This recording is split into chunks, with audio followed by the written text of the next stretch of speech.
असतात. आत्महत्या कशाला करायला हवी? एकटेपणा, सर्वापासून तुटलेपणा हे मृत्यूचे एक रूप आहे. बघा तर आपण जे लहान असतो, लहानपणी आपण किती म्हणजे एकदम उत्साही असतो. म्हणजे आपल्यामध्ये एवढी निरागसता असते. लाईफमध्ये प्रॉब्लेम येणार, लाईफमध्ये सगळ्या गोष्टी घडणार. लाईफला जसं घडायचं तसं घडू द्या.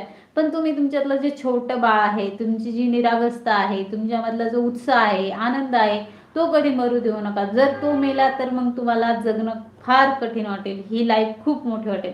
पण तुम्ही नेहमी तुमच्या आतमधलं जे छोटं बाळ आहे, जे निरागस आहे, शांत आहे आणि त्याला कशाचीही चिंता नाही पुढच्या भविष्याची, ते बाळ तुमचं नेहमी सांभाळून ठेवा. त्या बाळाला तुम्ही कधीही ठेस पोहोचवू नका. त्याला कधीही मोठं होऊ देऊ नका. तुम्ही तुमचं वयाने मोठे व्हा, पण तुमच्या लाईफमध्ये येणाऱ्या प्रॉब्लेमलाही होऊ द्या. पण तुम्हाला जेव्हा आनंदात राहायचं, तेव्हा तुमचं त्या जे छोटं बाळ तुम्ही होते, जे जसे लहानपणी होते ते तसे राहा आणि त्याच्यातून तुम्ही आनंद एकदम छान पद्धतीने मिळवू शकता.